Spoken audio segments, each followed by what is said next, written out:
morning, sir. Good morning, ma'am. Good morning, all of you. Good morning Shweta. मैं Shweta sir हूँ, मैं बागबहरा से हूँ। आज मैं बताने वाली हूँ ज्वाइन के बारे में और ज्वाइंट पेन क्यों होता है इसके बारे में। ज्वाइन जोड़ जो हमारे कंकाल की 2 या 2 से अधिक हड्डियां होती है जिससे जुड़े रहते हैं उसे ज्वाइन कहते हैं। जिसके हरकत से हम उठ बैठ सकते हैं या कहीं पर चल फिर सकते हैं या कहीं कुछ सामान को जैसे पकड़ते हैं, हाथ से पकड़ते हैं, जिससे हमारा हाथ पैर मूवमेंट करता है, उसे ज्वाइंट होता है। उसी से कारण हमारा हाथ पैर मूवमेंट करता है।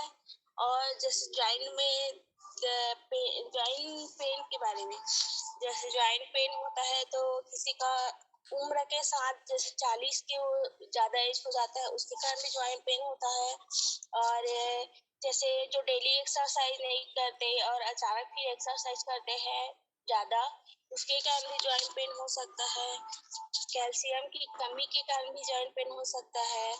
जिससे हम भाजी वगैरह डेली मात्रा में रोटी में एक भाजी ऐड करेंगे तो उससे कैल्शियम की कमी दूर होगी, जिससे हमारा ज्वाइंट पेन नहीं होगा। और जो डेली मतलब ज्यादा चलते फिरते रहे उससे भी ज्यादा काम करते हैं उसके कारण भी ज्वाइंट पेन होता है। और हमारे खान पान में जैसे कैल्शियम की कमी है उसके कारण भी ज्वाइंट पेन हो सकता है। कई बार एक जगह में हम बैठे रहते हैं, ज्यादा बैठने की आदत नहीं है और एक जगह में ही बैठे रहने के कारण भी हमारे जोड़ों में दर्द होता है। और जितना उम्र है और जिसके हिसाब पे हमारा वेट होना चाहिए और वेट बहुत ज्यादा है उसके कारण भी हमारे जोड़ों या पैरों में दर्द होता है। या काम ज्यादा करने से, कभी काम नहीं कर रहे हैं और एकदम एक बार ज्यादा करेंगे तो उसके कारण भी ज्वाइंट पेन होता है। जी सर, हो गया। श्वेता अभी एक चीज़ बताए, मैं सुन रहा था 40 उम्र के बाद जॉइंट पेन होता है बोल के। मेरा 41 है लेकिन मुझे जॉइंट पेन नहीं होता है। वो चीज़ें मैं बताना चाहूँगा कि चीज़ों को समझना ज़रूरी रहता है। तो क्या हम करें, जैसे जॉइंट पेन के लिए बहुत सारे पॉइंट उन्होंने बताया। आप देखिए आप कौन सी कैटेगरी में हैं। अगर आप जॉइंट पेन होता है ऐसे, जैसे सिंपल सा है, जैसे देखिए सपोज पहला तो होता है ओवर वेट अगर आप हैं, जैसे छोटा सा कोई चीज़ है उसके ऊपर बहुत बड़ा सा चीज़ जैसे आप लाद देते हैं तो क्या होता है, टूट जाएगा ना। जैसे छोटे से बच्चे को, मैं क्लास 1 के बच्चे को अगर 100 किलो का भार पकड़ा दूँ तो कैसे उसका हालत होगा। तो वैसे ही अगर हम ओवर वेट रहते हैं तो डेफिनेटली पूरा हमारा शरीर का जो भार है पैर के ऊपर आता है। जब भी हम चलते फिरते हैं तो क्या होगा, जॉइंट पेन होना गारंटी है, क्योंकि आप तो सब्जी लेना इधर उधर मूवमेंट करेंगे ही। इसलिए वेट को तो पहले बराबर लेके आना बहुत ज़रूरी रहता है, क्योंकि ओवर वेट की वजह से ही सबसे पहले जॉइंट पेन होता है।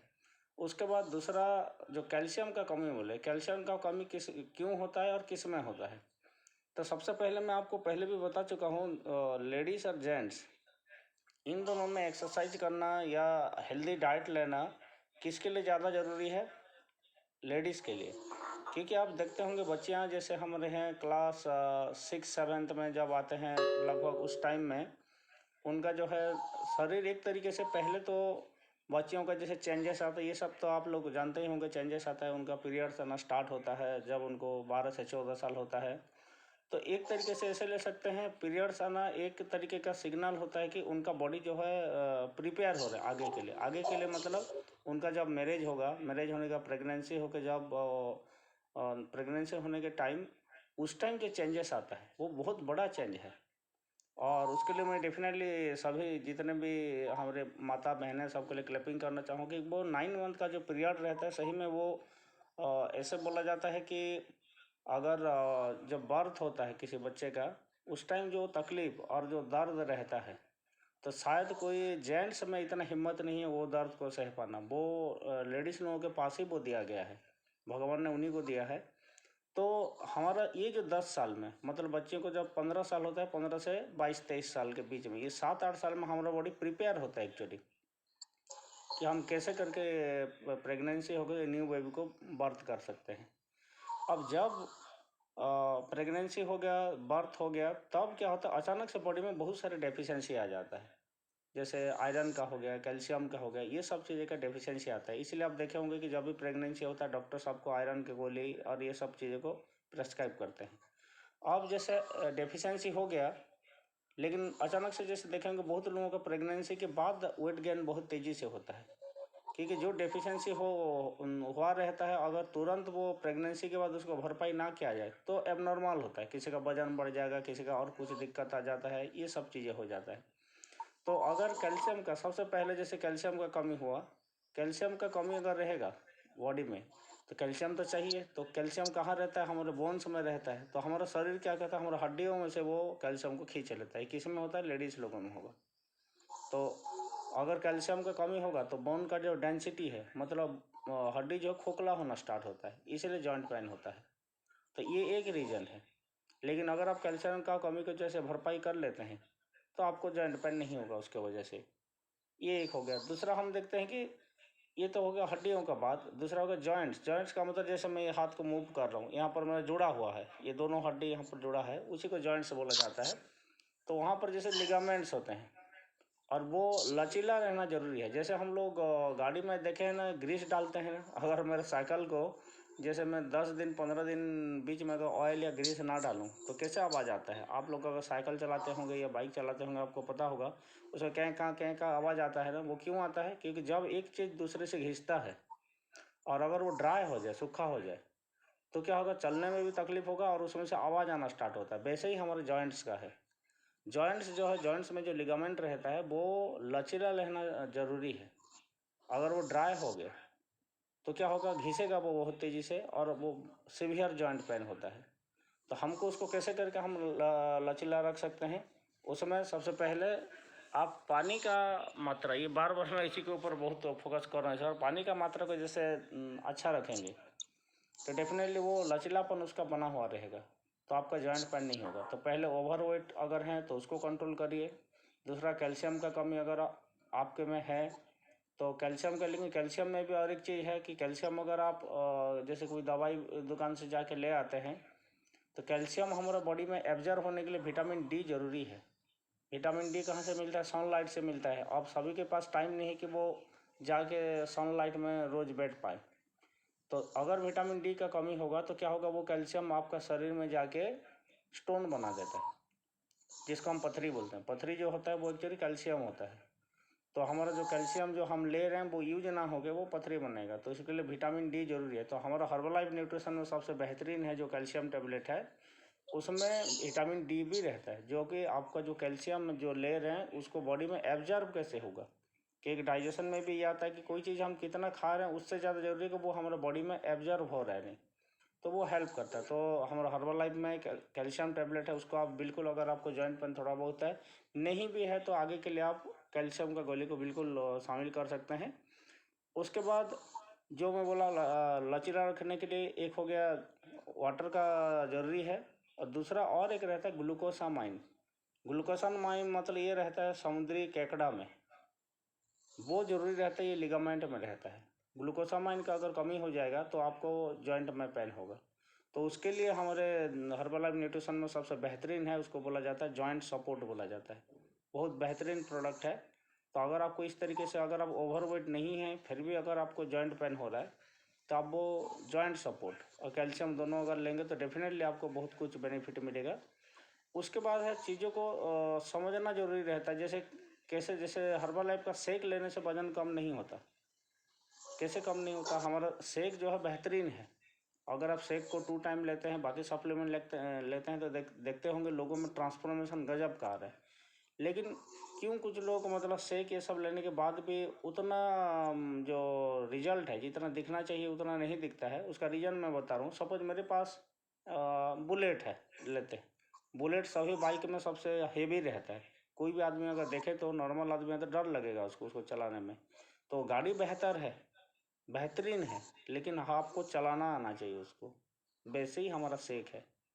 तो शेक बेहतरीन है, लेकिन वो शेक को कैसे लिया जाए तो वो मुझे ज़्यादा बेनिफिट मिलेगा। अगर उसको प्रॉपर तरीके बुलेट को चलाना आएगा, आप राजा जैसे रहेंगे। लेकिन वहाँ अगर गड़बड़ कर दिए तो आप पक्का गिरेंगे और पैर भी टूटेगा। बाकी बाइक में तो पैर नहीं टूटता, बुलेट में तो आपका पैर टूटना गारंटी है अगर गिरे तो। तो वैसे ही हमारा सेक एफ्रेश जो हम लेते हैं, बाकी सप्लीमेंट जो लेते हैं, वो राजा जैसे बुलेट जैसा है, लेकिन उसको हमको हैंडल करना प्रॉपर तरीके से आना चाहिए, तब हमको उसका बहुत ज़्यादा फ़ायदा मिलता है। तो वैसे ही यहाँ पर जो सेक एफ्रेश है उसको कैसे मैं लूँ ताकि मुझे मैक्सिमम से मैक्सिमम फ़ायदा मिले, मेरा वेट जिस चीज़ के लिए मैं यहाँ पर आया हूँ, चाहे जॉइंट पेन के लिए हो या वजन कम करने के लिए हो या डाइजेशन बेहतर करने के लिए हो या बीपी शुगर कंट्रोल के लिए हो, तो कैसे मैं उसको अपने अंदर चेंजेस लाऊं और उसमें रोज़ खान पान में और क्या चेंज करूं। मतलब एक सपोर्ट रहता है ना, जैसे आप कोई काम कर रहे हैं तो एक कम्युनिटी रहता है जो आपको इंस्पायर करते रहता है, हाँ आप कर सकते हो, हाँ आप कर सकते हो बोल के बोल। जब हमको पीछे से बहुत सारे लोग पुशअप करते तब हम वो काम को करके दिखाते हैं। वैसे ही यहाँ पर भी है कि सेक एफ्रेश तो आप ले रहे हैं वो तो चलिए ठीक है, लेकिन उसके साथ जो बाकी चीज़ें हम लेते हैं बहुत ज़्यादा मायने रखता है कि कभी कभार हम वहाँ गड़बड़ कर देते हैं। इधर 2 टाइम सर मैं तो 2 टाइम सेक लेता हूँ, फिर भी मेरा उतना रिजल्ट नहीं आता। रीज़न वही है कि बाकी चीज़ों में हम रायता फैला देते हैं। तो उसको अच्छे से समझना ज़रूरी है कि मैं ऐसे क्या करूँ कि मुझे ये सेक और रिफ्रेश का ऑप्टिमम रिजल्ट मिले। तो उसको सीखिए, धीरे धीरे क्लासेस में आएंगे तो आप सीखते जाएंगे, रोज़ उसको बताया जा रहा है। और जॉइंट्स का जैसे बताया तो उस तरीके से। और चौथा सबसे बेहतरीन चीज़ जो बता रहा हूँ, पीएच लेवल, इसके बारे में बार बार बोलता हूँ। अगर आपका सब चीज़ कर लिया, आप ओवरवेट भी नहीं है, कुछ नहीं है, तब भी आपका ऐसे जॉइंट पेन ये सब चीज़ अगर हो रहा है, तो क्या होगा, आप अपने घर में जो पानी पीते हैं, बोर बोर लगा होगा सबके घर में, उसका पानी पीते होंगे, उसका पीएच लेवल, पीएच चेकिंग होता है एक। तो उसमें पीएच लेवल कितना है, अगर वो पानी ज़्यादा एसिडिक है तो पूछिए वहाँ पर रहते हैं उसको कैसे करके थोड़ा सा न्यूट्रल किया जाए।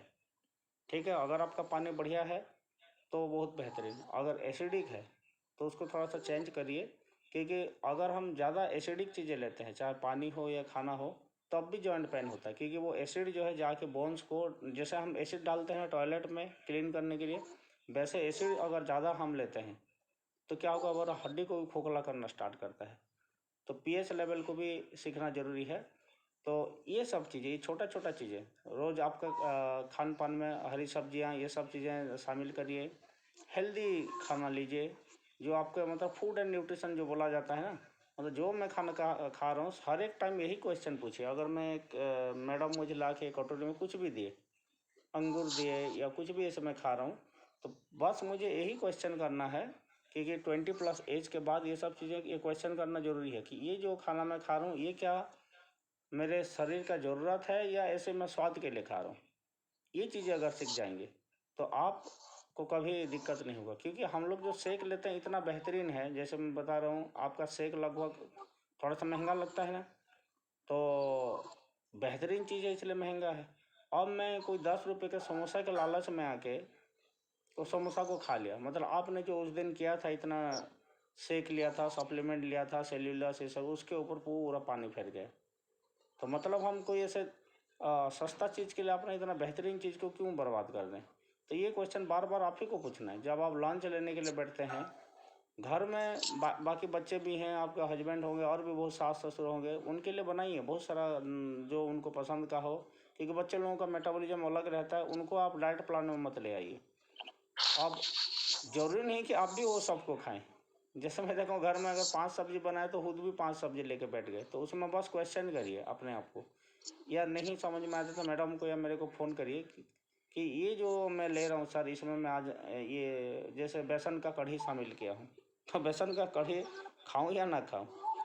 तो ये सब चीज़ जब हम एजुकेट हो जाते हैं, प्रॉपर तरीके से करते हैं, तो डेफिनेटली हमको जॉइंट पेन हो या कुछ भी रहे, डाइजेशन से रिलेटेड सब चीज़ें में हमको फ़ायदा मिलता है। तो ठीक है, ये छोटा छोटा बदलाव अपने अंदर करिए।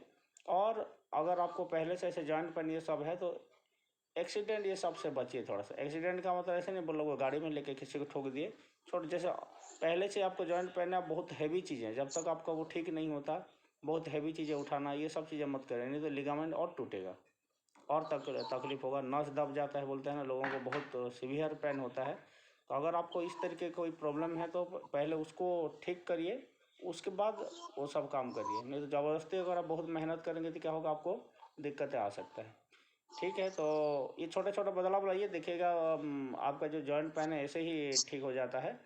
तो बस मैं थोड़ा सा कुछ good morning sir. Good morning everyone. Good morning madam. जब मैं इस कम्युनिटी में आने से से पहले मुझे ना बहुत वीकनेस होता था, हाथ पैर में दर्द होता था, और दर्द होने के कारण मैं फिर कुछ भी काम नहीं, उधर ले जाओ ना मोबाइल, हाथ पैर में दर्द होने के कारण ना मैं ज्यादा काम नहीं कर पाती थी, और मुझे ऐसा लगता था कि बस से सोए रहूं, लेटे रहूं, और बहुत आलस्य था मेरे शरीर में। लेकिन जब से मैंने न्यूट्रिशन लेना स्टार्ट किया, मेरे हाथ पैर का दर्द, जॉइंट का दर्द, सारी चीज ठीक हो जाए। एक पैर में ना मैं एक्सरसाइज करती थी तो बहुत दर्द होता था, तो डॉक्टर के पास गई तो डॉक्टर बोलता है कि आप एक्सरसाइज बंद कर दीजिए मैडम, आपके पैर में दर्द होता है तो करके। लेकिन जब मैं सर के पास गई, उन्होंने कहा कि नहीं मैडम, पहले आप देखिए, धीरे धीरे स्टार्ट करिए एक्सरसाइज करना। और आज मैं इतने अच्छे से नॉन स्टॉप एक्सरसाइज, आप मुझे आधा घंटा 1 घंटा एक्सरसाइज करवा दीजिए, मेरे पैर में कोई दर्द नहीं होता, कोई भी नस की प्रॉब्लम नहीं होती। इसके लिए स्पिरिट कम्युनिटी को थैंक यू बोलती हूँ। Thank you sir. Good morning all of you. Good morning madam. जब मैं स्पिरिट कम्युनिटी में आई तो मेरे घुटनों में बहुत ज्यादा दर्द होता था, इतना ज्यादा दर्द कि मैं घुटना मोड़ के नहीं बैठ सकती थी। फ्रेश होने जाती थी तो मुझे बहुत टेंशन रहता था कि मैं कैसे वहां जाके बैठूंगी, क्योंकि घुटने में तो बहुत ज्यादा दर्द है, 2 मिनट भी घुटना मोड़ के बैठना बड़ा मुश्किल होता था। और इसका एक बहुत बड़ा मेन रीजन था कि सन 2009 में मैं 50% बर्न हुई थी मेरी पूरी बॉडी के बाद। रिकवर होते होते मैं रिकवर तो हो गई, लेकिन मेरी जो हड्डियां थी बहुत ज्यादा कमजोर हो गई थी, क्योंकि 50% बर्न में मेरी 7 लेयर होती है, हमारे स्किन की 6 लेयर पूरी तरह डैमेज हो गई थी, पूरा प्लास्टिक सर्जरी हुआ था।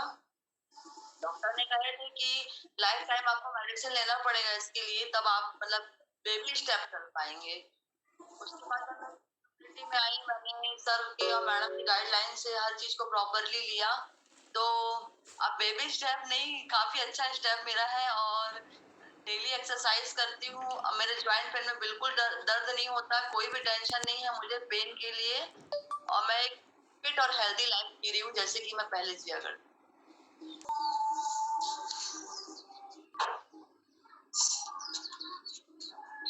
अच्छा, आवाज़ नहीं आ रहा है। हाँ हाँ, ठीक ठीक। सीमा रायगढ़, देखो अब अनम्यूट हो जाएगा। हाँ यस सर, हुआ अभी। मुझे ठीक इतना है, अच्छा गाइड करने के लिए और इतना अच्छा खाने के बारे में बताना, बिल्कुल बहुत बहुत बधाई सीमा आपको, और ऐसे ही कंटिन्यू करते रहिए। मेरा आवाज़ आ रहा है ना? ठीक है। यस वैसे सर। रजनी मैडम को भी काफ़ी फ़ायदा मिला है, उनको मैं भी पर्सनली जानता हूँ, नहीं चलिए उनके पास थोड़ा सा चलता हूँ। एक सेकेंड, थोड़ा सा स्पॉटलाइट है। जी मैडम बताइए।